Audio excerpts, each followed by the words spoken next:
Ok, muy buenos días a todos. ¿Cómo están el día de hoy? Bien, gracias, doctor. Buenos días. Muy buenos días. Bueno, pues vamos a continuar con esta parte de fisiología cardiovascular y hemodinámica, que nos servirá como punto de partida para recordar, entender, reafirmar el- la estructura de una curva dosis-respuesta, específicamente en un modelo de anillos aórticos, para después poder aplicar en la simulación computacional del modelo de manera didáctica incluso. La sesión de ayer concluimos a grandes rasgos algunas de las consideraciones más relevantes, obviamente no todas, ni muy profundamente, pero sí las más relevantes de la fisiología cardíaca. Y muchas veces estuvimos comentando acerca de esta fórmula de la que hablábamos, ¿no? Presión arterial media igual a gasto cardíaco por resistencia vascular periférica, que decimos que de cierta manera se puede interpretar como que la presión arterial depende de la función cardíaca y de la función vascular. El día de ayer analizamos algunas de las cuestiones, sobre todo mecánicas más importantes de la función cardíaca. El día de hoy vamos a analizar, tal vez un poquito más profundamente, porque se acerca más a nuestro modelo, la función vascular. Y entonces les quiero mostrar primero este esquema que nos vuelve a mostrar el sistema cardiovascular, pero ahora descompuesto en estos dos circuitos. Nos presenta las dos bombas por separado, el corazón derecho y el corazón izquierdo. Ustedes pueden ver marcado en rojo el corazón izquierdo, comenzando en los lechos vasculares pulmonares donde ocurre el intercambio gaseoso, donde la sangre pierde el CO2 y adquiere oxígeno. Esta sangre fluye por venas pulmonares, perdónenme, hacia el corazón y llega a la aurícula izquierda para después pasar al ventrículo izquierdo, donde es impulsado. Recordemos, decíamos que el corazón funciona como una bomba de pistón de desplazamiento positivo, impulsando la sangre hacia el sistema vascular. La sangre transcurre por el sistema vascular para llegar por las venas cavas al corazón derecho. Pero ahora seamos más específicos en hablar del sistema vascular. Pues resulta que los vasos sanguíneos no son simplemente un montón de mangueritas cada vez más chiquititas, o sí lo son, pero podemos especificar sus funciones dependiendo su tamaño, su composición, su ubicación, etcétera. Eh, eh, eh, Miguel, ¿cómo hago para aprender acá el puntero? Y creo que pero el puntero sí se ve, ¿no? No sé, ¿se ve el mouse cuando yo lo muevo? Sí, al parecer sí. ¿Sí? Sí, sí lo estamos viendo. Ah, Y ok. si quisiera usar el puntero en la parte inferior izquierda, hay un lapicito, creo que se permite cambiar a puntero. Sí, bueno, con el mouse estoy usando la computadora del profesor Miguel, que es Mac, y no la sé usar muy bien, pero entonces con el puntero. Les decía, los vasos sanguíneos tienen diferentes características según su tamaño, su composición y su ubicación. Hay muchas formas de clasificarlos y tal vez una de las más importantes es la siguiente. Vamos a comenzar con la aorta y vasos de gran tamaño que se ramifican a partir de la aorta. A estos vasos les conocemos como arterias elásticas o las grandes arterias elásticas. Estas arterias a veces también les conocemos como vasos de conductancia. Se caracterizan porque, como dijimos la sesión anterior, tienen tres capas: una íntima que es endotelio, una media que es muscular, una externa que es tejido conectivo, pero en su capa media, además del tejido muscular, tienen una proporción bastante grande, comparada con el resto de los vasos sanguíneos, de tejido elástico. Y entonces, pues eso les da su nombre. Son vasos sanguíneos de gran calibre que además tienen una gran capacidad elástica. Ya en un momento veremos cuál es la función que cumplen estos vasos, porque como dije, no son simples mangueras que conduzcan la sangre desde el corazón hacia los vasos sanguíneos más pequeños y hacia los tejidos, sino que cumplen una función muy específica. Y habrá que recordar que cuando elaboramos una curva dosis-respuesta utilizando anillos aórticos, lo que estamos utilizando ahí es un anillo de un tejido, de una arteria elástica.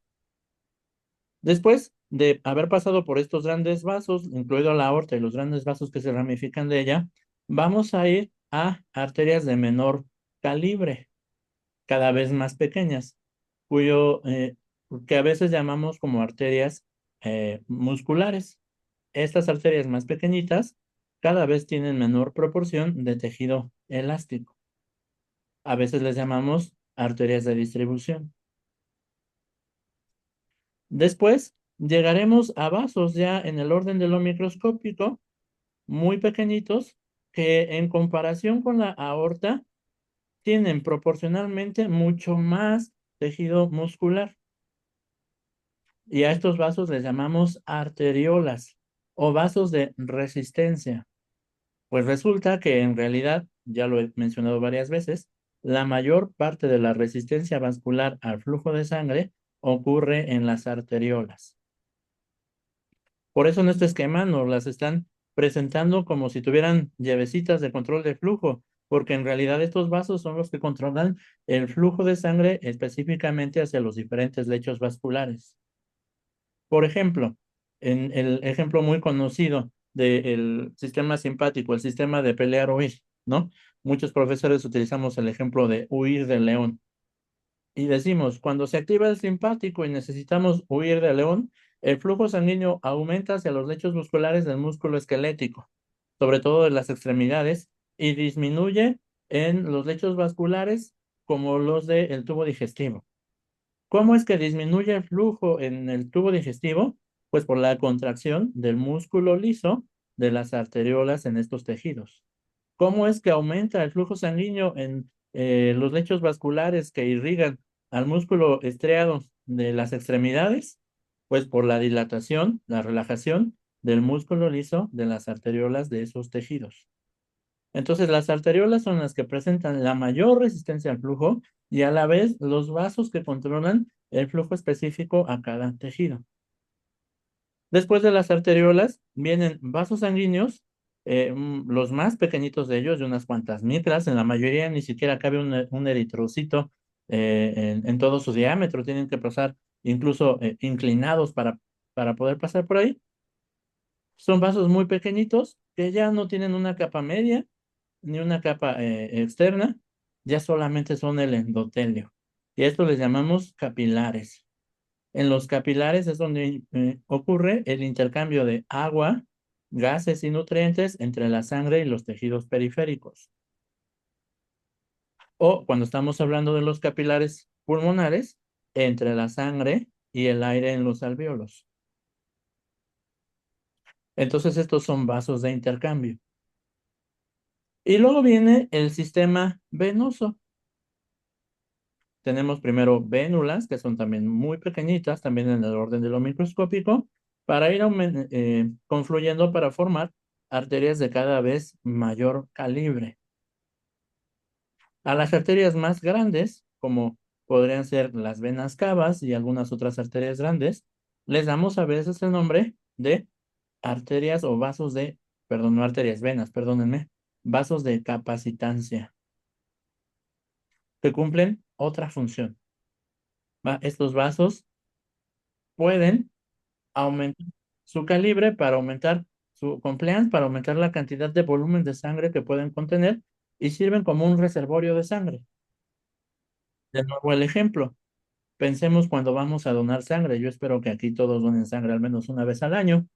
Cuando vamos a donar sangre, nos extraen 400 y tantos mililitros de sangre y nos dicen que es seguro. Pero si yo ayer decía que la presión arterial dependía del volumen circulante, ¿cómo entonces nos pueden quitar prácticamente medio litro de sangre sin que nuestra presión caiga?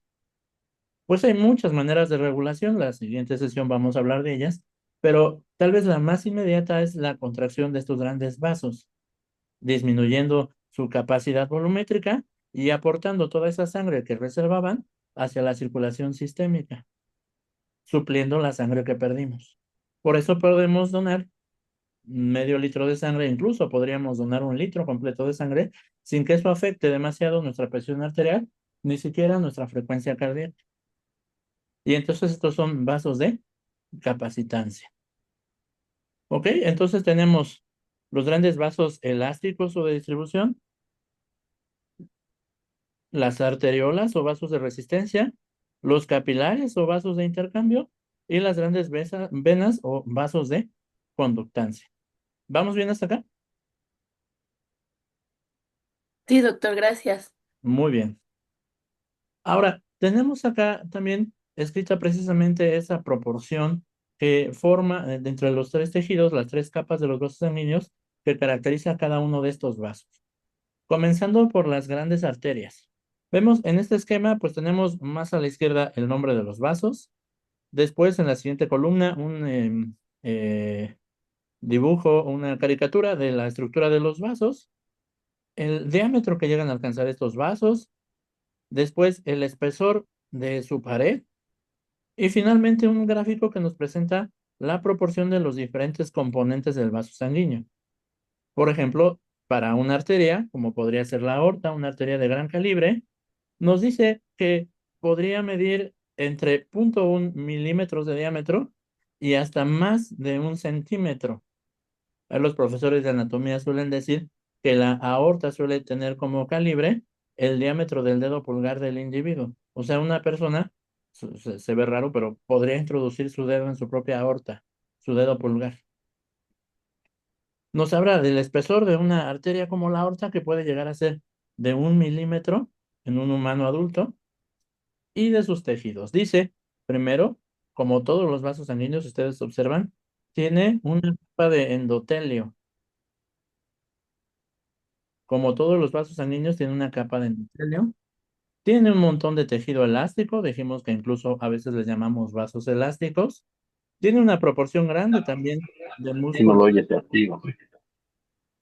Y finalmente, tiene tejido fibroso, una capa externa.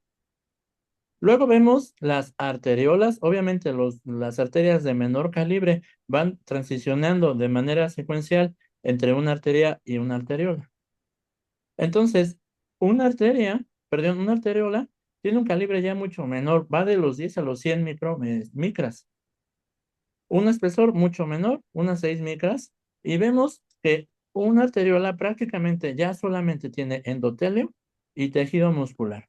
Prácticamente no tiene tejido elástico y tampoco tiene una capa externa de tejido fibroso. Luego vemos el capilar, que es ya mucho más pequeño, con un diámetro que llega a lo mucho a las 10 micras, un espesor que es básicamente el espesor de una célula endotelial, y en sus componentes pues vemos que solamente tiene endotelio, una sola capa de endotelio. Las vénulas, a diferencia de las arteriolas, en lugar de tener una capa muscular, lo que tienen, perdón, es una capa de tejido fibroso. Básicamente solo son endotelio y tejido fibroso. Y finalmente, las grandes venas, que tienen un calibre comparable con el de las arterias, pero un espesor bastante menor, tienen también endotelio, algo de tejido elástico y de tejido muscular que les permite su capacidad de distenderse para acomodar volumen, y también tienen tejido fibroso en su capa más externa. Además, este esquema nos presenta la secuencia eh, más o menos normal que la mayoría de los tejidos tienen. La secuencia de los vasos sanguíneos casi en todos los tejidos es la siguiente. Comienza el flujo sanguíneo en los ventrículos, va hacia grandes arterias, arterias pequeñas, arteriolas, capilares, vénulas, venas, grandes venas y luego a las aurículas, en la circulación sistémica a la derecha, etcétera. ¿Y por qué digo en la mayoría de los tejidos, en la mayoría de los lechos sanguíneos? Porque hay algunos especiales cuya secuencia se modifica. Por ejemplo, en los riñones, la sangre pasa de arterias a arteriolas, luego a capilares, luego nuevamente a arteriolas, luego de nuevo a capilares y ahora sí ya a vénulas. O en la circulación portal, la que lleva los nutrientes del sistema digestivo hacia el hígado es el lecho vascular, comienza en capilares, va a venas y luego vuelve a formar capilares. Pero en su mayoría siguen esta secuencia, sobre todo en la circulación sistémica. ¿Vamos bien? ¿Dudas hasta acá? Bueno, entonces continuemos con la función Podemos de... utilizar sobre la parte específica que no se puede. Perdón, no le entendí, disculpe, ¿me podría repetir? Ok. Eh, Vamos con la función de las grandes arterias elásticas, que en realidad son las que usamos para el modelo de anillos aórticos. Bien, estas producen algo que se conoce como mecanismo de Winchester. Me parece que se pronuncia así. Se escribe con W al principio, Winchester. Y este cumple una función muy específica. Vean la gráfica de la derecha. En esta gráfica nos está presentando en el eje de las X la misma secuencia.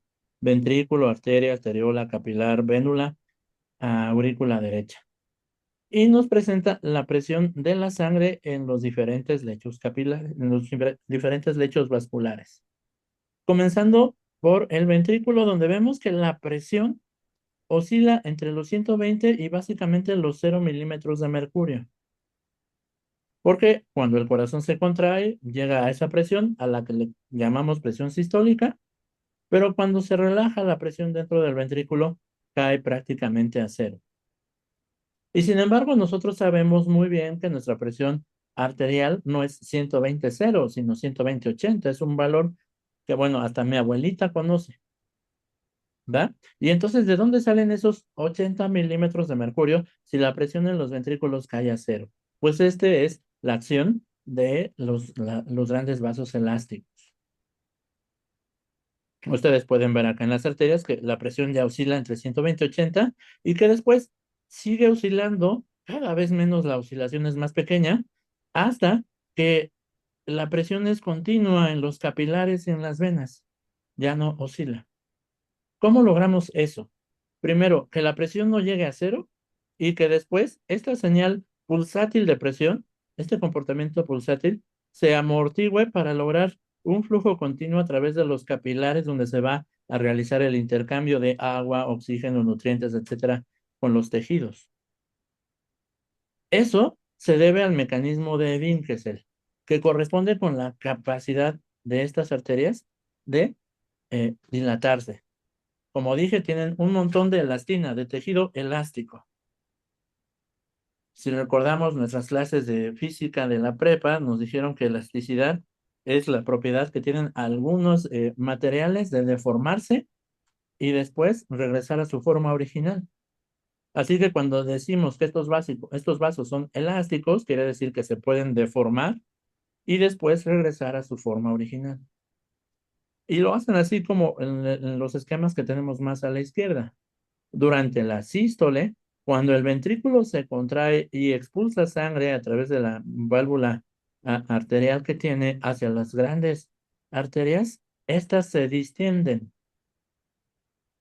acumulan parte de la energía de la contracción ventricular, distendiendo el tejido elástico y transformando esa energía cinética de la sangre fluyendo en energía potencial.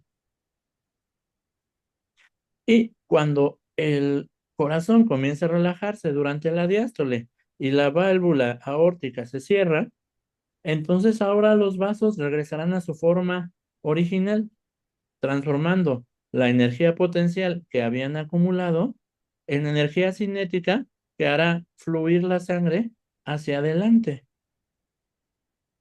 Y esto tiene varios efectos. Como dijimos, evitar que la presión en las arterias disminuya por debajo de 80 en un individuo adulto y sano. Además, este efecto ocurriendo a través de todos los grandes vasos, no solo de la aorta, irá amortiguando el comportamiento pulsátil de la presión, de manera que cuando la sangre llega a los capilares, la presión ya es constante.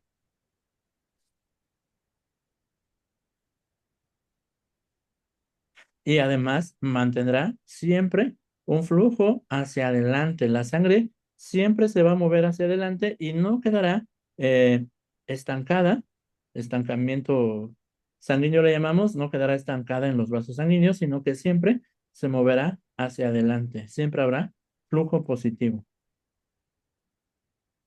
Y a todo ello le llamamos mecanismo de Vincennes. Se debe a la característica elástica de los grandes vasos como la aorta, que, de nuevo, perdónenme si soy insistente, hay que recordar, es en realidad el tejido que utilizamos para nuestro modelo de órgano aislado de anillos aórticos. Es un vaso elástico. Siempre hay que tener en cuenta eso, tenerlo en la mente cuando analizamos los resultados de este procedimiento experimental. Además, en este gráfico vamos a observar algo muy particular. Cuando yo digo presión arterial media, ayer lo dije así como al aire, dije, es el promedio de la presión durante un ciclo cardíaco. ¿A qué les suena? ¿Cómo creen que calcularíamos la presión arterial media? ¿Cómo se calcula un promedio? Pues la mayoría dirían, pues agarro el valor máximo y el valor mínimo, o sea, la presión arterial sistólica y la presión arterial diastólica, lo sumamos y lo divido entre dos para obtener un promedio de esos valores, ¿no? La media aritmética. Pues resulta que no, en realidad no calculamos así la presión arterial media. No sé si ustedes tomaron el dato, pero ayer yo, un poquito al aire, medio intencionalmente, comenté que la presión arterial media era de unos 93 milímetros de mercurio. Y si nosotros tomamos estos dos valores, que hasta la abuelita se sabe, 120/80, veremos que si obtenemos la media aritmética de esos dos valores, en realidad lo que nos da es 100. Y yo dije que la presión arterial media era como de 93 milímetros de mercurio, lo cual claramente nos dice que no es la media aritmética la que utilizamos para calcular la presión arterial media. ¿Por qué? Si ustedes observan este gráfico, en este gráfico no es tan explícito, pero sirve, veríamos que en realidad el propio corazón y los vasos sanguíneos pasan mucho más tiempo en diástole, o sea, la presión disminuyendo, que el tiempo que transcurre en sístole, la presión aumentando. Si dividiéramos esto en tercios, la sístole duraría más o menos el primer tercio de cada ciclo cardíaco y la diástole 2/3 del tiempo del ciclo cardíaco. Así que la presión arterial media toma en cuenta eso y utiliza un promedio ponderado. Aquí tenemos una fórmula que es válida y da el mismo resultado, pero la que la mayoría de los estudiantes de pregrado suelen aprender es aquella de una vez la presión diastólica más dos veces una vez la presión sistólica más dos veces la presión diastólica dividido entre 3, que sería un promedio ponderado utilizando esta proporción de tiempo que el corazón y los vasos sanguíneos pasan en sístole y en diástole. Y si hacemos ese cálculo con 120/80, utilizando esa fórmula, es donde obtenemos los 93 milímetros de mercurio como presión arterial media normal de un individuo sano adulto. ¿Ok?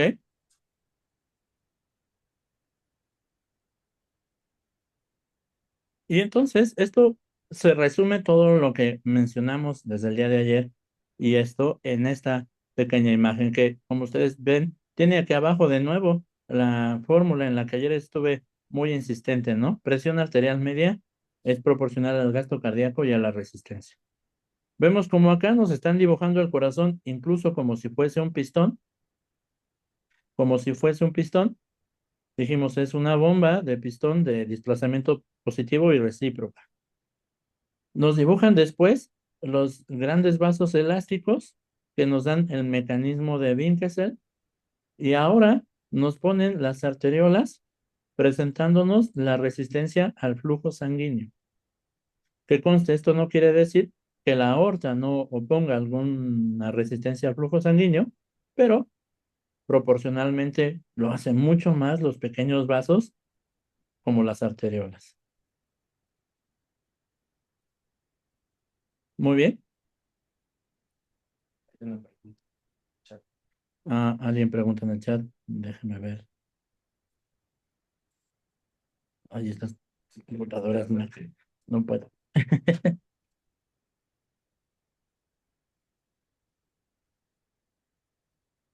Ah, nos preguntan por acá si es sinónimo tensión y presión. Fíjese que es una interesante pregunta. Si nosotros vamos em, a un diccionario o a un libro de física, sí encontramos una diferencia entre los términos presión y tensión. Desde el punto de vista de física, el concepto de presión es una fuerza aplicada sobre un área de superficie. La unidad en el sistema internacional me parece es algo así como newtons por metro cuadrado. Mientras que si leemos la definición de tensión, dice que la tensión es la fuerza que tiende a separar un material en dos, generalmente debida a la aplicación de dos fuerzas de vector opuesto. Algunos textos dicen que es la fuerza que tiende a romper un cable cuando se aplica una fuerza en el extremo del cable. ¿Va? Dado las diferentes leyes de Newton, etcétera, cuando nosotros jalamos un cable o ejercemos una fuerza, se produce una fuerza contraria y la presencia de esas dos fuerzas de vector opuesto genera tensión. Así que no es lo mismo presión arterial que tensión arterial en términos muy puristas del concepto. La presión arterial se definiría como la fuerza que la sangre ejerce sobre la superficie de los vasos sanguíneos. En medicina y en la mayoría de las ciencias biológicas utilizamos como unidad habitual los milímetros de mercurio. Y la tensión sería la fuerza que tiende a disgregar, perdón, el tejido de los vasos sanguíneos, debido a que la presión produce como respuesta normal la aparición de fuerzas opuestas sobre la superficie del tejido. Así que técnicamente no es lo mismo presión que tensión arterial. Y sin embargo, muchos textos, por ejemplo, este de donde obtuve las imágenes, que es un texto de Editorial Panamericana que se llama Silverton de Fisiología Humana, utiliza el término tensión. A mí es algo que incluso me disgusta un poquito. Pienso que debería decir presión. Incluso a algunas personas les he dicho, siempre se ríen de mí. Yo pienso se debería decir hiperpresión arterial, pero bueno, es una pregunta interesante. Técnicamente no es lo mismo presión que tensión arterial, pero en el ámbito, al menos en el ámbito médico, muchas veces se utilizan como si fueran equivalentes. No sé si eso resuelve su pregunta. Sí, maestro, gracias. Gracias a usted. Bien, entonces regresemos a esto. Entonces, según la fórmula anterior, que ya he mencionado un montón de veces, la presión arterial media está determinada por el gasto cardíaco y las resistencias vasculares periféricas. En este esquema nos resumen un esquema más amplio que habíamos visto anteriormente y nos dan cuatro determinantes de la presión arterial. Uno es el volumen sanguíneo. Ya incluso ayer habíamos puesto un ejemplo del niño deshidratado, ¿no? Dijimos, tiene fiebre, tiene diarrea. ¿Qué es lo más relevante que hay que hacer? ¿Qué es lo primero que hay que controlar? Su estado de hidratación, porque su deshidratación disminuiría la volemia, disminuiría su presión de manera patológica, a lo que en el ámbito médico le llamamos estado de choque, y luego se va a morir por la falta de agua en su sangre, básicamente. Así que, bueno, el volumen sanguíneo es determinante de la presión arterial y el volumen sanguíneo, a su vez, se determina por dos características. Uno es la ingesta de líquido, básicamente cuánto líquido introducimos al organismo por vía oral en condiciones fisiológicas y en intervenciones médicas, pues incluso podría ser por vía intravenosa u otras vías que se utilizan para administrarle líquidos a un paciente. Y por la pérdida de líquido, y esta se divide a su vez en dos, la pérdida pasiva y la regulada por los riñones. La regulada por los riñones, pues es básicamente el agua que orinamos. Mientras que la pérdida pasiva son otras formas en que el organismo pierde agua. Por ejemplo, la evaporación de agua en la piel. Aquí podríamos poner a la pérdida de sangre o de agua cuando tenemos una herida, no sé, tenemos una hemorragia, estamos perdiendo sangre y por lo tanto volumen sanguíneo. Eh, Aquí tendríamos que poner también cuando tenemos diarrea, vómito, etcétera. Bien, luego la eficacia del funcionamiento del corazón, determinada por la frecuencia cardíaca y el volumen sistólico, y ayer decíamos es la cantidad de sangre que el corazón expulsa en cada latido, mientras que la frecuencia cardíaca pues es relativamente fácil de entender que es la cantidad de veces que el corazón late en un minuto. Luego tenemos por acá la resistencia al flujo sanguíneo, determinado principalmente por el diámetro de las arteriolas. ¿Va? Principalmente por el diámetro de las arteriolas. Ya vamos a ver en un momento cómo es que el diámetro de las arteriolas modifica la resistencia al flujo sanguíneo. Que conste que dice de las arteriolas, no de la aorta. Eso también siempre hay que tenerlo en cuenta cuando hacemos anillos aórticos. Estamos utilizando un vaso de gran tamaño, un vaso elástico que cumple otra función para hacer una extrapolación, una inferencia sobre la respuesta en vasos mucho más pequeños a una intervención farmacológica. Siempre hay que tenerlo en mente. Y finalmente, la distribución relativa de la sangre en los vasos sanguíneos, como lo que decía, nos sacan 1 litro de sangre como donación y nuestra presión no baja, porque la sangre se redistribuye en los diferentes vasos sanguíneos. ¿Ok? Así que fíjense que nuestro modelo de anillos aórticos está incluso indirectamente mostrando no solamente este factor de resistencia al flujo sanguíneo. Y es indirecto porque no utilizamos los vasos sanguíneos que en realidad producen la mayoría de la resistencia.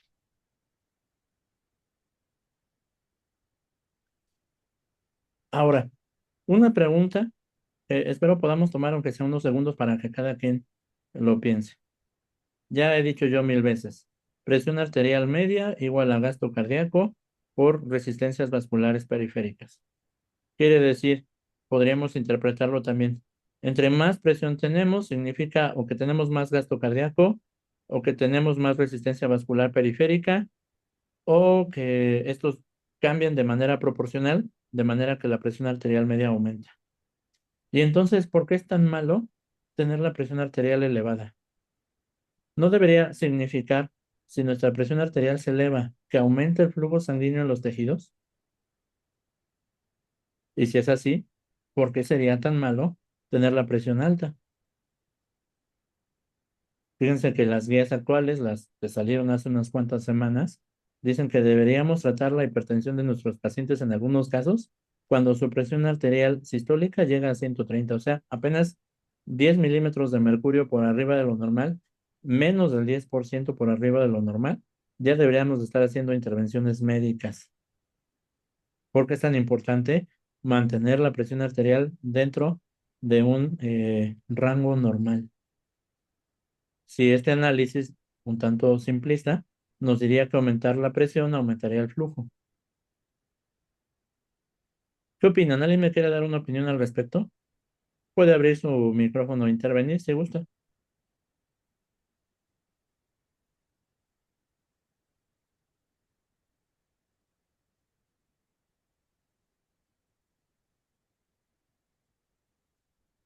¿Nadie quiere opinar? Les doy un momentito para que lo piensen.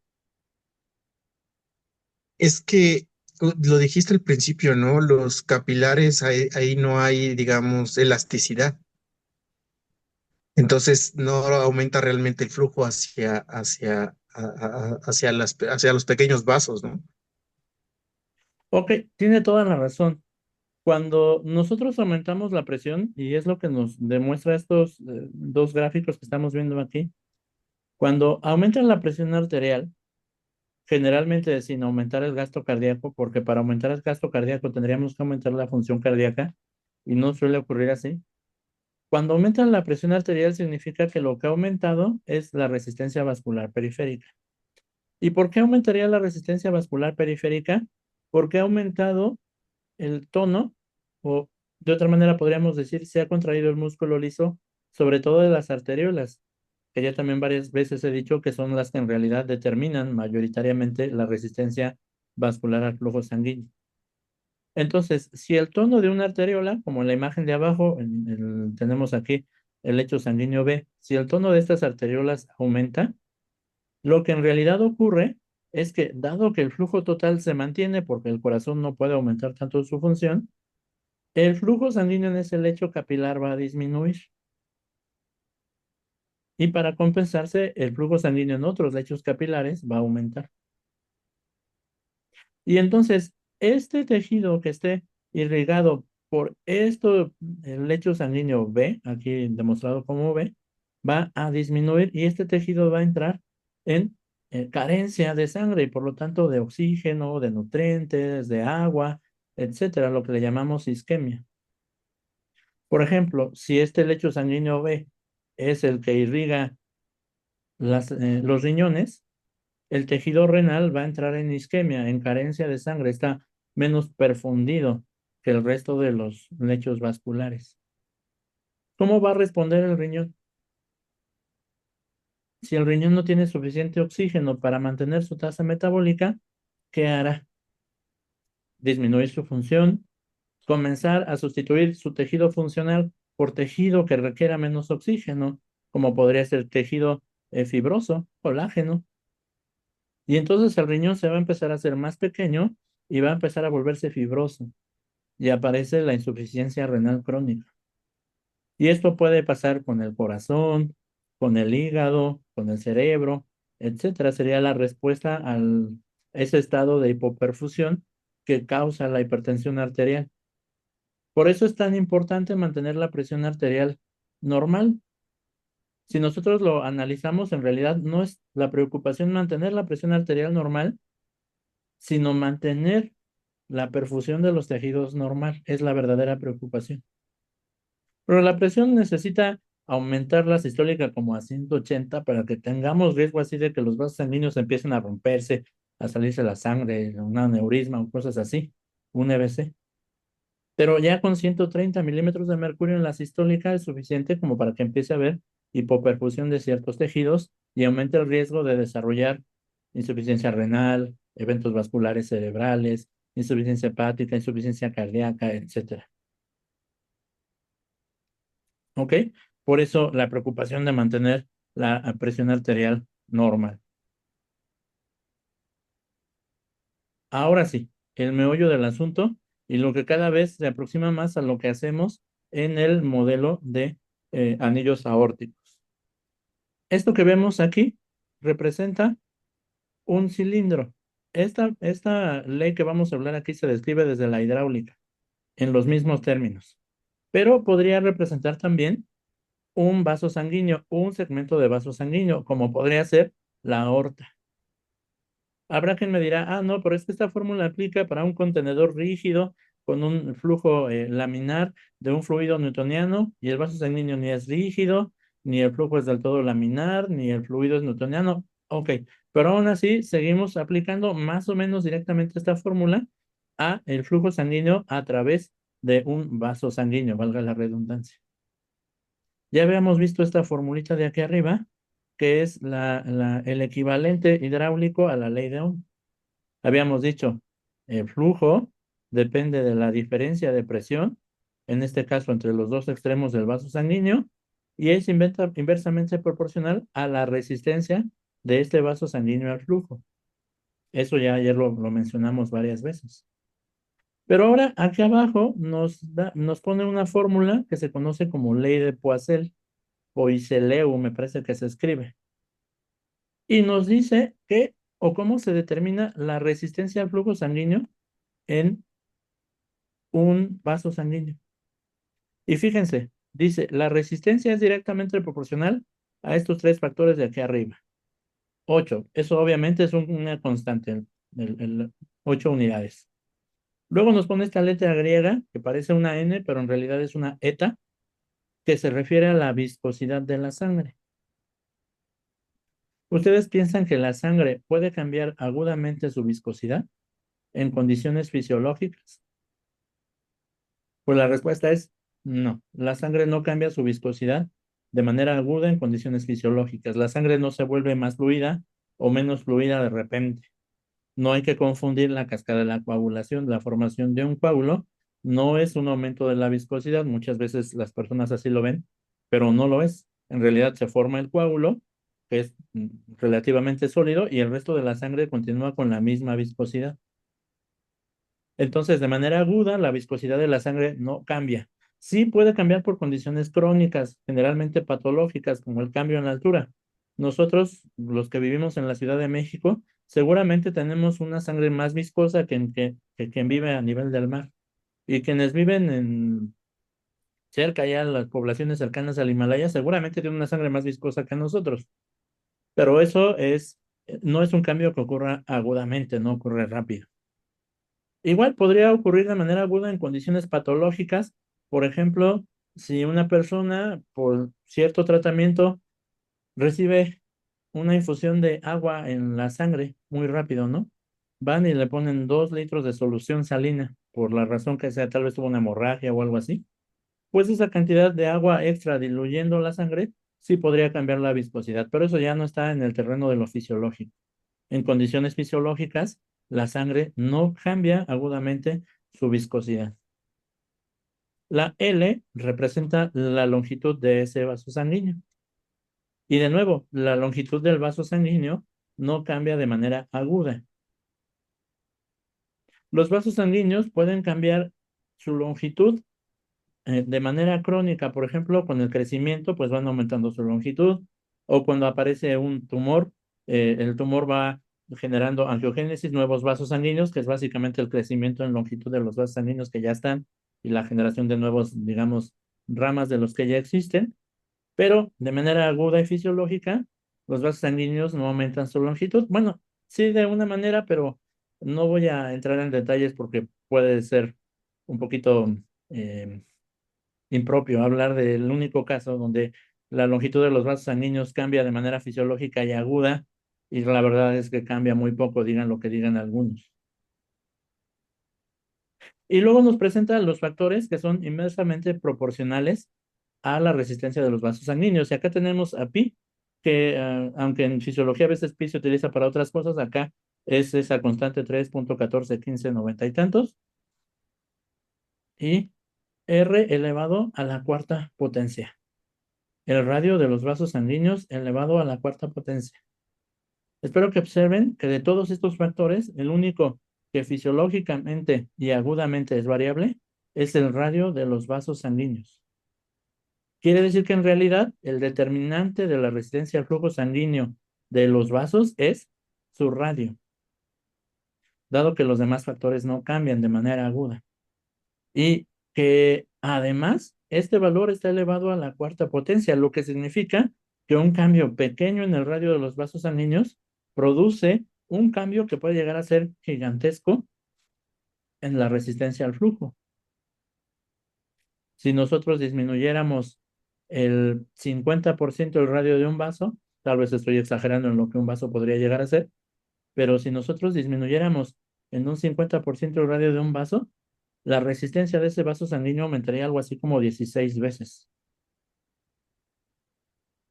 Entonces, el radio de los vasos sanguíneos, habría que entender su diámetro, es el principal determinante de la resistencia al flujo de ese vaso sanguíneo. Por eso, en sistemas o en modelos como el órgano aislado, el anillo aórtico, cuando detectamos que el anillo se contrae, aumentando la tensión en sus paredes, ¿se acuerdan que decíamos el modelo finalmente lo que mide es la tensión de la pared de ese segmento de aorta? Lo relacionamos a un cambio posible en la presión arterial que esa intervención realizaría en vivo en un animal completo.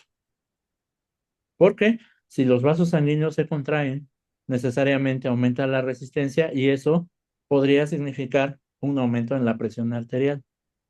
Si es que el resto de los factores, que ya mencionamos otros 3 factores, no se modificarán con esa intervención, que en muchas ocasiones sí lo hacen, claro. ¿Va? Entonces, pues esto se resume en que el principal determinante de la resistencia de los vasos sanguíneos al flujo sanguíneo es el radio de los vasos. ¿Dudas con esto? ¿Con la ley de Poiseuille?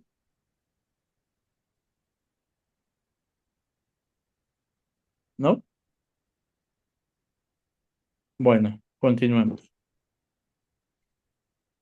Así que no nos queda más que hablar en sí mismo de este músculo liso vascular, que es quien determina la tensión de las paredes, quien al contraerse disminuye el diámetro de los vasos, al relajarse aumenta el diámetro de los vasos. Así que del tono muscular de estos tejidos, de este tejido, es del que depende la resistencia vascular periférica. A la izquierda pueden ver un diagrama de músculo liso vascular, en este caso de intestino delgado, pero es en realidad el mismo tipo de tejido que forma el músculo liso de los vasos sanguíneos. Perdón, creo que dije 2 veces vascular. Este músculo liso es de intestino delgado, pero es muy similar al músculo liso de los vasos sanguíneos.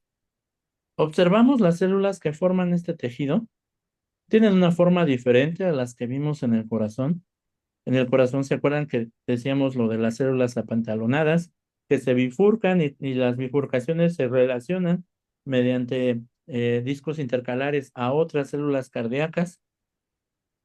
Y ahora en el músculo liso observamos células en forma de huso, de cocol, diría yo, pero que también se comunican entre ellas con uniones comunicantes, al menos este tipo de músculo liso.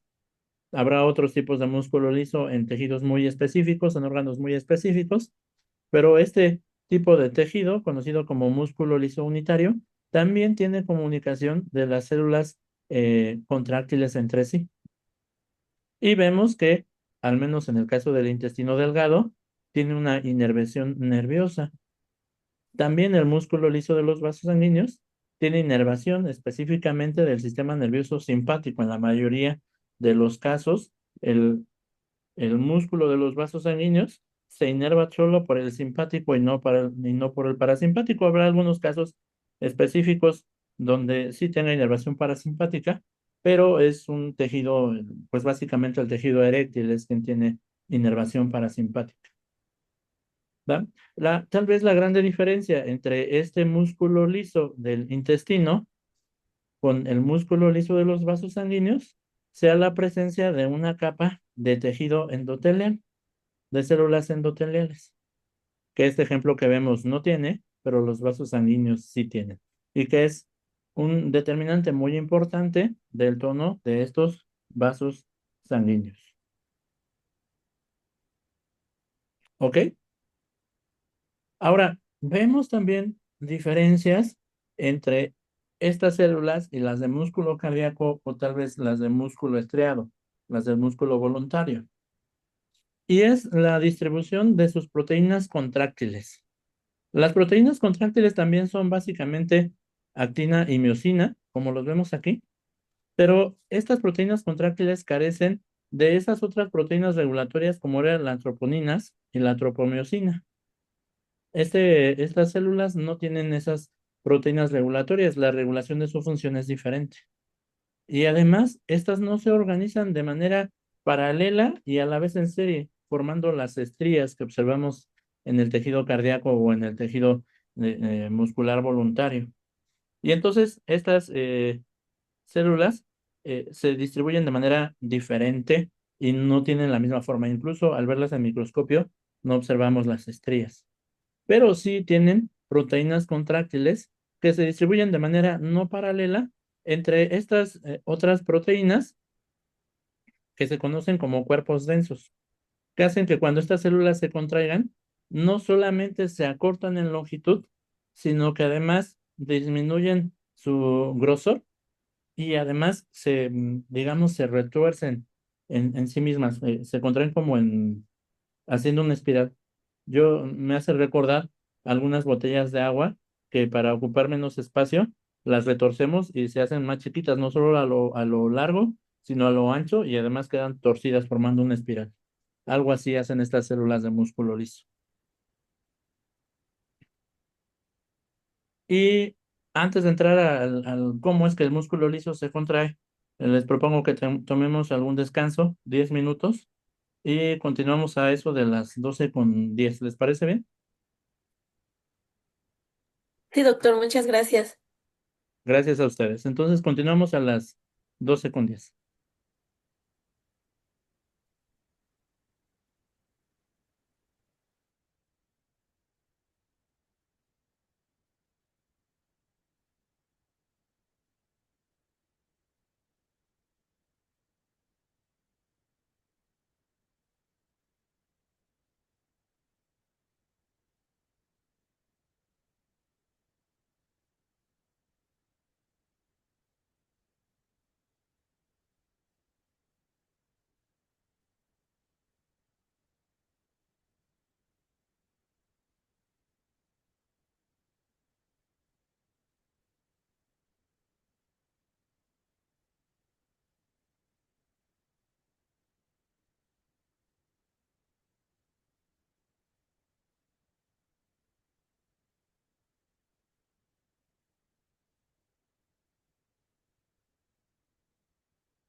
Bien, continuemos si ya todos están listos.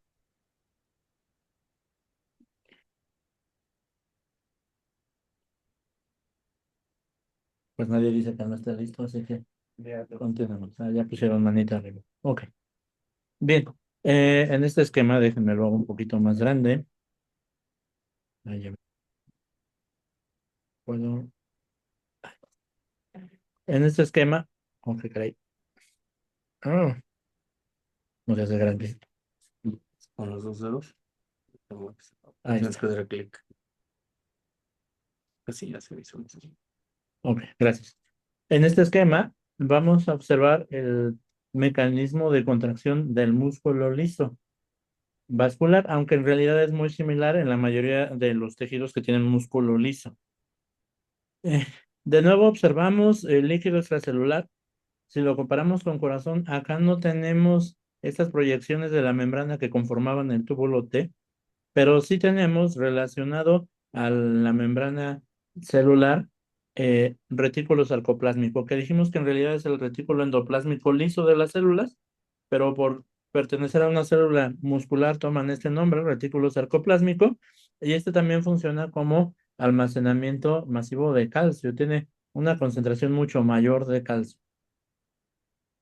Y entonces las cosas parecieran comenzar similares a como ocurren en el corazón.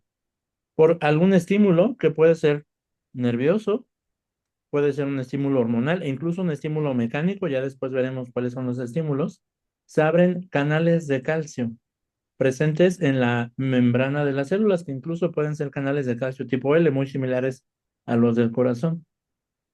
Permiten la entrada de calcio desde el líquido extracelular.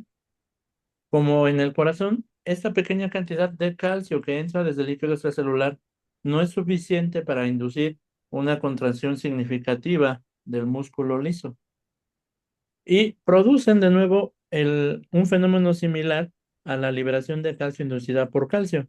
Este calcio también va a estimular a canales de calcio presentes en el retículo sarcoplásmico para liberar una gran cantidad de calcio al citoplasma.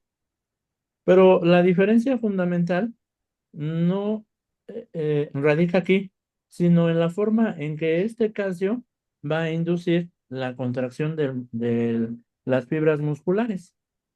En el corazón, el calcio, ya una vez aumentado en el citoplasma, interactuaba directamente con una proteína que está adherida a las fibras contráctiles, la tropomiosina y la troponina C. En este caso, la contracción se induce sí por el calcio, pero de una manera diferente. El calcio va a interactuar con una proteína reguladora conocida como calmodulina. En este gráfico está abreviada como CAM. 4 iones de calcio se unen a cada calmodulina para formar el conocido como complejo calcio-calmodulina. Este complejo calcio-calmodulina, una vez que está formado, digámoslo así, activado, funciona como una sinasa, una enzima que fosforila. Y fosforila varias cosas, pero para nuestros fines el más importante es la fosforilación de esta otra proteína, MLCK, dice en el gráfico, sinasa de las cadenas ligeras de miosina. Al fosforilarla, la transforma de una forma activa de una forma inactiva a una forma activa. ¿Y qué hace esta sinasa de las cadenas ligeras de miosina? Pues fosforila una porción de las cadenas ligeras de miosina, básicamente, como dice su nombre. Va y fosforila las cadenas ligeras de miosina y esta fosforilación produce un cambio conformacional que aumenta la afinidad de las cadenas ligeras de miosina por el ATP. Y al unirse el ATP, aumenta la afinidad de ese complejo ATP, cadenas ligeras de miosina, por la actina. Y se produce lo que se conoce como puente cruzado, una interacción química entre actina y miosina, que cuando ocurre, produce una hidrolización del ATP, le separa un grupo fosfato y forma ADP. Y la energía resultante produce un cambio en la conformación de la miosina que tracciona una proteína sobre la otra. Y esa tracción acorta la distancia entre las dos proteínas, llevando a la contracción muscular. Algo similar pasa en el corazón, pero allá era el calcio directamente interactuando con el complejo de proteínas contráctiles. Y acá requiere un intermediario que sería el complejo calcio-calmodulina. Ahora, si eso produjo la contracción, ¿cómo se produce la relajación? Pues acá, de nuevo, vamos a tener una parte similar al corazón. Como en el corazón, el calcio comenzará a ser retirado del líquido intracelular, regresándolo a su fuente original, como lo fue el retículo sarcoplásmico, utilizando una bomba que gasta ATP para activamente mover el calcio de regreso al retículo sarcoplásmico. Acá también la conocemos como cerca. Es la misma proteína, básicamente, la bomba cerca, bomba de calcio del retículo sarcoplásmico. Otra parte será bombeada por una bomba también que gasta energía, gasta ATP para llevar el calcio de nuevo al líquido extracelular. Y otra parte más utilizará el antiportador sodio-calcio para regresar el calcio al líquido extracelular. Una vez o conforme el calcio va regresando a su lugar original, disminuyen las concentraciones de calcio en el líquido intracelular y esto, por ley de acción de masas, hará que el calcio se separe del complejo calcio-calmodulina, liberando la calmodulina, inactivando la calmodulina. Y entonces disminuirá la cantidad de sinasa de cadenas ligeras de miosina activa. E incluso podrá entrar en acción una fosfatasa de las cadenas ligeras de miosina, que hace básicamente lo contrario, desfosforila las cadenas ligeras de miosina, disminuyendo la afinidad por el ATP y disminuyendo entonces la afinidad de este complejo miosina ATP por lactina. Termina el puente cruzado, termina la contracción muscular, vendrá la relajación del músculo liso vascular. Este fenómeno, tanto la relajación como la contracción, puede tener múltiples fuentes de regulación. La regulación de este fenómeno puede venir del sistema simpático, en el tejido eréctil básicamente del parasimpático, puede venir de componentes humorales que circulan en la sangre o presentes en el líquido extracelular de los tejidos, o incluso puede ser estimulado mecánicamente. La tracción, el aumento en la tensión en estas células puede inducir una respuesta. Así que la regulación del tono vascular, del tono de estas células musculares, es un fenómeno realmente complejo. Ay, ¿cómo le hago? Chiquito, hasta el- Ok.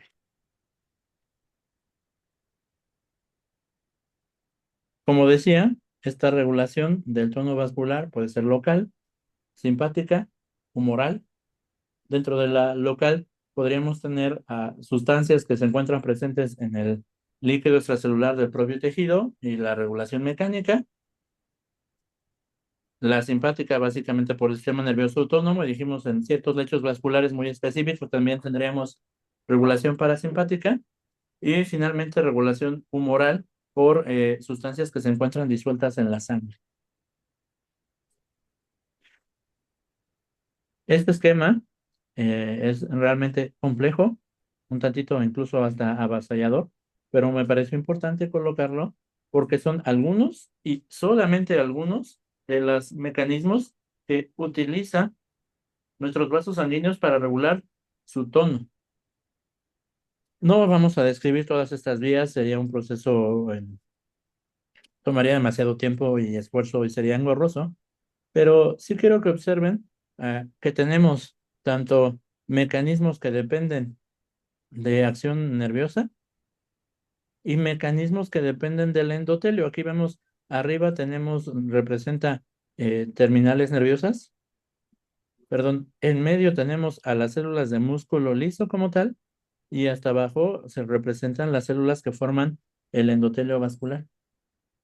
Y vemos que para ambos casos, tanto para la regulación nerviosa como para la regulación endotelial del tono vascular, tenemos elementos que pueden causar contracción del músculo liso, a lo que llamamos vasotensores o vasoconstrictores, y elementos que pueden causar relajación del músculo liso, que solemos llamar como vasorelajantes o vasodepresores. Bien, por acá vemos que los que causan contracción tenemos por acá, si ustedes, perdónenme que salte de diapositiva, si ustedes ven, dijimos estas son neuronas simpáticas que liberan principalmente como neurotransmisor adrenalina, actuando directamente sobre el músculo vascular en algunos receptores adrenérgicos, sobre todo alfa, aunque también pueden liberar neuropéptido Y, ATP y otros mediadores vasoconstrictores. Y vemos cómo del endotelio se liberan principalmente esta sustancia conocida como endotelina y el tromboxano A2.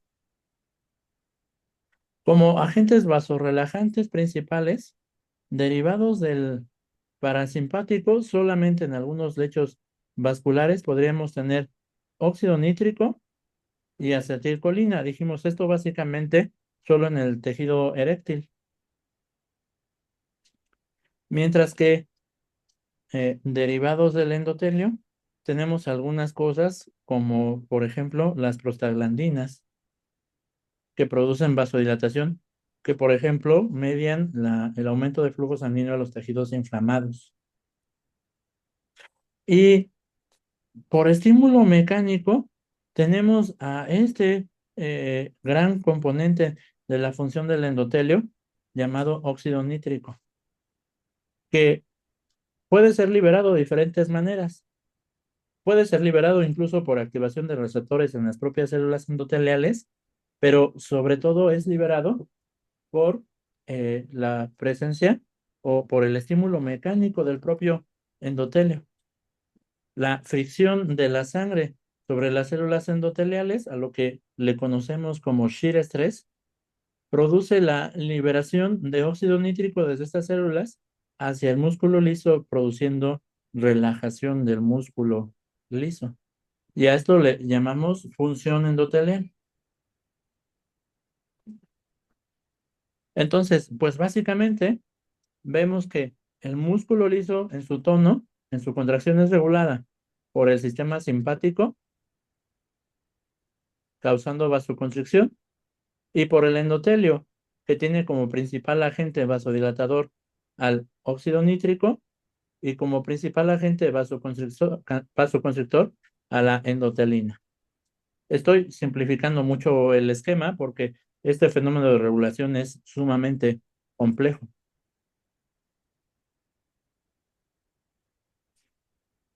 Acá vemos una microfotografía de un vaso sanguíneo en donde vemos las células endoteliales, que son las marcadas con las flechas.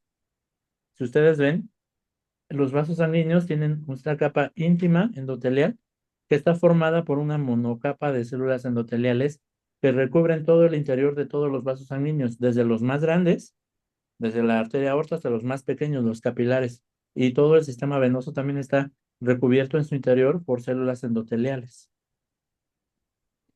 Pero aunque parecen proporcionalmente muy pequeño, el endotelio en realidad cumple diversas funciones.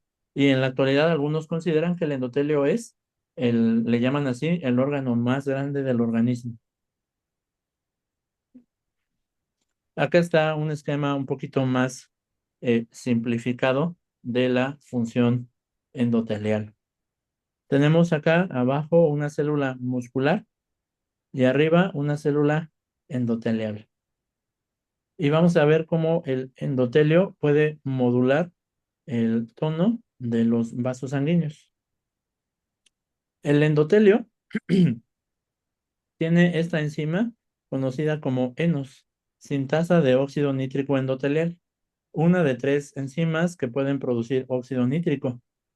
Una inflamatoria que se encuentra principalmente en células inmunológicas, otra que se encuentra principalmente en neuronas y algunos otros tejidos, y esta enos que se encuentra en el endotelio. Esta enos puede ser estimulada, su acción de diferentes maneras. Por ejemplo, la presencia de acetilcolina puede llevar a la activación de la enos mediante la vía de las proteínas GQ. La entrada de calcio puede estimular a la enos. El exceso de L-arginina puede estimular a la enos y muchos otros factores pueden estimular a la enos. De hecho, es tal vez la función endotelial una de las áreas donde más activamente hay investigación sobre la regulación del tono vascular. La enos produce óxido nítrico a partir del sustrato L-arginina.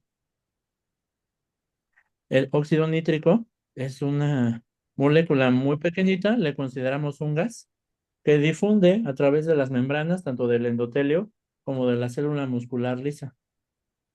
Cuando el óxido nítrico llega al citoplasma de la célula de músculo liso, va a activar una enzima que se encuentra disuelta en el citoplasma, conocida como guanilato ciclasa soluble. Y esta va a transformar el GTP presente en el citoplasma en GMP cíclico. Y este GMP cíclico produce la activación de esta otra enzima, proteína sinasa G. Como a todas las sinasas, le encanta fosforilar cosas y se han descrito múltiples objetivos de la proteína sinasa G, entre ellos canales de potasio, favoreciendo el desplazamiento de potasio, llevando a la hiperpolarización de la célula y con ello al cierre de canales de calcio voltaje dependientes y a la relajación de la célula. Puede incluso fosforilar a esos canales de calcio voltaje dependientes, produciendo su cierre, llevándolos al estado inactivo. Puede fosforilar a la fosfatasa de las cadenas ligeras de miosina, favoreciendo la desfosforilación o desfosforilamiento, no recuerdo cómo se dice, de las cadenas ligeras de miosina, llevando a la relajación. Puede activar la sinasa de las cadenas ligeras de miosina. Puede disminuir la acción de la bomba cerca, manteniendo el calcio dentro del o disuelto en el citoplasma. Y estas que se presentan en este esquema son algunas de muchas vías de señalización que activa o que son favorecidas por la acción de la proteína sinasa G y por lo tanto de la liberación de óxido nítrico en el endotelio. Además, el esquema nos presenta también la formación de este agente vasoconstrictor tromboxano A2. Este tromboxano A2 se produce por acción de una enzima conocida como COX o de un grupo de enzimas conocidas como COX. Hay hasta 3 isoformas, me parece, de COX y están muy relacionadas con los procesos inflamatorios y la lesión del endotelio. Cuando ocurre inflamación o lesión del endotelio, la activación de COX transforma el ácido araquidónico derivado de los propios fosfolípidos de la membrana en prostaglandina I2, que luego es transformada por una tromboxano sintasa en tromboxano A2. Y este también es liberado al líquido extracelular, difunde hacia el músculo y ahí tendrá un receptor en el músculo de tromboxanos que llevará a la inhibición de la fosfatasa de las cadenas ligeras de miosina y entonces favoreciendo el estado contraído del músculo. Vemos también en el músculo, en la célula muscular, otros receptores que terminan induciendo la contracción, como por ejemplo receptores de serotonina, de endotelina, que es otro factor vasoconstrictor que depende del endotelio, que actúan básicamente por vías de señalización, básicamente de las proteínas GQ, que terminan aumentando la cantidad de calcio disuelto en el citoplasma, llevando a la contracción del músculo liso. No quise yo por ahora agobiarlos con muchas otras vías de señalización que podrían ser activadas o desactivadas para modular el tono de los vasos sanguíneos. Ya la próxima sesión vamos a hablar de lo general hasta algunas cosas específicas de mecanismos mediante el cual se regula la función cardiovascular, desde la función del corazón, como la función de los vasos sanguíneos, entre ellos cómo lo hace el sistema nervioso autónomo, el simpático y el parasimpático, cómo lo hace el sistema renina-angiotensina-aldosterona, que también tendrá que ver mucho con la función del endotelio y del músculo liso, y bueno, algunas otras formas de regulación de la presión arterial y la función del sistema cardiovascular. Por ahora, creo que ya les he dado un montón de información y no quisiera agobiarlos alargando mucho más la sesión de hoy. Más bien, si alguien tiene alguna duda de lo que hemos revisado el día de ayer y el día de hoy, pues es un momento adecuado para resolverlas. Entonces los escucho si alguien tiene alguna duda.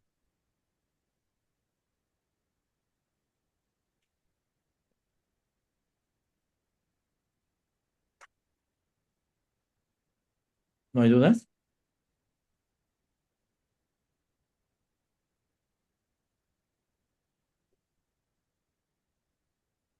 Nadie los escucha. Doctor, Dígame. buenas, buenas tardes. ¿Podría repetir nuevamente la ley de Ohm? La ley de Ohm, claro que sí. Déjeme cambio de diapositiva. Está en la presentación anterior. Deme un segundo para cambiar de diapositiva. Sí, muchas gracias. Bueno, en esta también está. Si no, abrimos la otra, se la tengo. Habla la otra, por favor. Deme un segundo.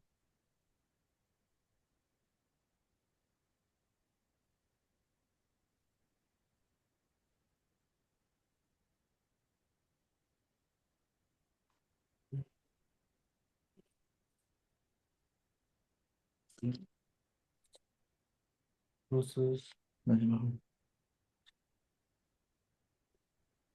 Ujú.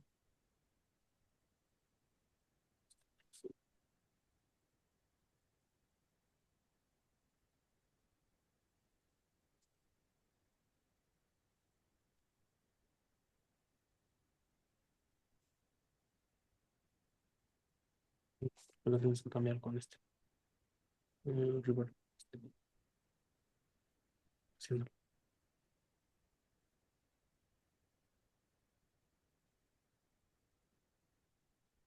Aquí no voy a poder rayarme, ¿no? Sí, ¿no? Con el lapicito. ¿Dónde está la pistola? Mm, arriba, ¿no? Ups. Mm,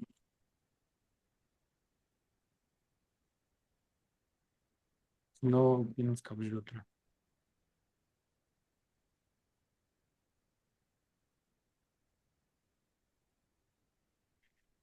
No creo que- Bueno, si no, así sin rayar. Sí, discúlpenme. ¿Cómo lo hago para que esto proyecte en completo? O ellos ya lo Mm, están viendo en completo, ¿no? sí, aunque te puedes acercar, no me olvides. Ah, ok.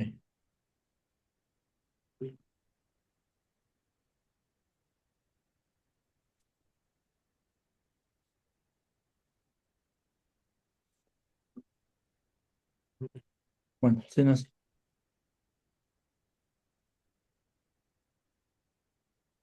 Bien, disculpen la tardanza. Sí, la ley de Ohm es una ley que proviene de la electricidad, de el estudio de la física sobre la electricidad y describe el flujo de electrones en un circuito eléctrico. Y básicamente nos presenta tres componentes que determinan el flujo de electrones. Uno es la fuente de energía, que en la ley de Ohm lo solemos poner como voltaje, pero que decíamos voltaje en realidad es una diferencia de potencial eléctrico. Digámoslo así para simplificarlo, una diferencia entre la concentración de electrones en un lado de la fuente de energía que en el otro, ¿va? En un polo de la fuente de energía que en el otro. Cuando nosotros conectamos un foco a nuestra conexión de luz en casa, pues uno de los extremos del conector tiene mayor electrones disponibles que el otro y por eso los electrones fluyen a través del conductor eléctrico. Dijimos que en el sistema cardiovascular tenemos un análogo a esa fuente de energía, que de hecho pues será la fuente de energía que propicia el flujo de sangre a través del sistema vascular. Y este sería el corazón. El corazón también crea un diferencial, pero en este caso no es de electrones, sino de presión. El corazón crea una diferencia entre la presión que hay en la aorta y la aurícula derecha, en la circulación sistémica, en la circulación izquierda, y entre la arteria pulmonar y la aurícula izquierda en la circulación pulmonar. Y es esta diferencia de presión la fuente de energía que hace fluir la sangre a través de todo el árbol vascular. Después, así como en el circuito eléctrico tenemos un conductor de electrones, también en el sistema cardiovascular tenemos un sistema de conducción que básicamente son los vasos sanguíneos. Y en el circuito eléctrico tenemos resistencias que se oponen al flujo de electrones, que puede ser una resistencia como tal vez una resistencia que genera calor, un dispositivo que genera movimiento, pero que también se opone al flujo de electrones en él, uno que genere luz, etcétera. Los vasos sanguíneos también se oponen al flujo de sangre, básicamente por la fricción de la sangre sobre sus paredes, principalmente las arteriolas, estos vasos con mayor proporción de músculo, pero muy pequeñitos, son los que oponen la principal resistencia al flujo de sangre. Bien, entonces, una vez así descrito el circuito y el sistema cardiovascular, podemos relacionar sus componentes con la ley de Ohm. Perdónenme que aquí no está escrita, pero la ley de Ohm diría I, que es intensidad de flujo o cantidad de flujo de electrones, es proporcional al voltaje, que sería la diferencia de potencial eléctrico entre los dos extremos del conductor, e inversamente proporcional a la resistencia eléctrica. Y dijimos, este tiene su análogo entonces en el sistema cardiovascular. En lugar de I o amperaje, vamos a tener flujo, que cuando hablamos de todo el sistema cardiovascular, lo podemos sustituir por gasto cardíaco, la cantidad de sangre que fluye en el sistema cardiovascular durante un minuto. Depende, o sea, igual es directamente proporcional. Ahora, no a una diferencia de potencial eléctrico, sino a una diferencia de presión entre un extremo del sistema circulatorio y el otro, que para la circulación sistémica sería la aorta y la aurícula derecha.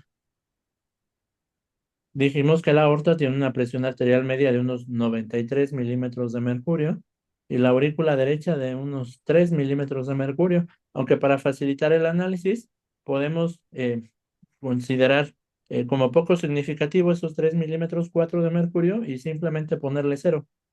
Y entonces ahora nos queda que depende de la presión arterial media menos cero. Y entonces a menos cero lo podemos quitar y decimos el flujo de sangre, el gasto cardíaco, depende de la presión arterial media e inversamente de la resistencia vascular periférica total, que sería la oposición al flujo, la suma de la oposición al flujo de todos los vasos sanguíneos, desde los más grandes, desde la aorta, hasta los más pequeñitos, los capilares. Sobre todo pasando a través de las arteriolas, que son las que más se oponen al flujo de sangre. No sé si con eso resuelvo su duda sobre la ley de Ohm. Sí, doctor, muchísimas gracias. De nada. ¿Alguien más tiene alguna otra duda? No, gracias. ¿No? Eh, Bueno, si no tienen más dudas, en esta ocasión también me parece que en Classroom ya el profesor Miguel también ha hecho favor de subir un nuevo cuestionario que se resuelve con los conceptos que revisamos el día de hoy. Lo siguiente sería resolver el cuestionario. Como la sesión de ayer, tanto el profesor Miguel como yo nos quedaremos pendientes de esta sesión de Zoom por si tienen alguna duda, ayudarles a resolverla. No sé si el profesor Miguel quiere agregar algo más antes de irnos a resolver el cuestionario. No creo que lo único que adicionaría es que creo que el doctor Arturo ya les dio más elementos para realizar la actividad uno. Entonces, como había quedado el día de ayer, esta se entrega hasta el día domingo para que puedan contemplarlo tengan más elementos. Y igual y como sé que algunos de ustedes jamás han enfrentado al simulador o hacer una curva 2 y respuesta, esperamos que el día viernes que comenzamos con la simulación, pues entiendan un poquito más acerca de hacia dónde vamos y por qué tanta parte teórica, ¿no? Porque habrá que entender bien el experimento. El experimento es sencillo, pero sí se requiere conocimientos previos, ¿no? Por eso hemos abundado tanto en esto. Así que, bueno, creo que no queda más que agregar, más que, bueno, adelante, indíquenme si ya pueden visualizar el cuestionario en el Classroom. De todas maneras, les ponemos el link por acá.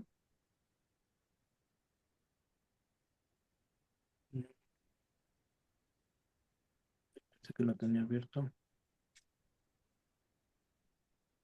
Cuestionario de la sesión número 2.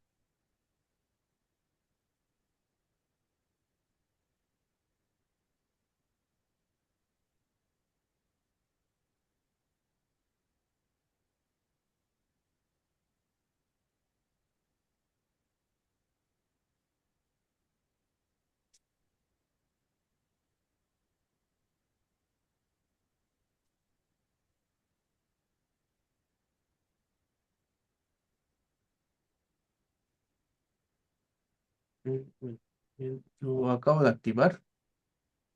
¿Listo? Ya va a aceptar respuestas y se los comparto.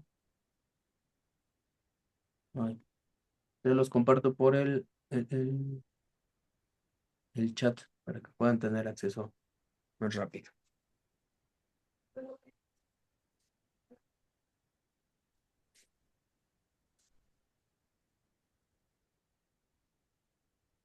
Díganos si tienen alguna problemática.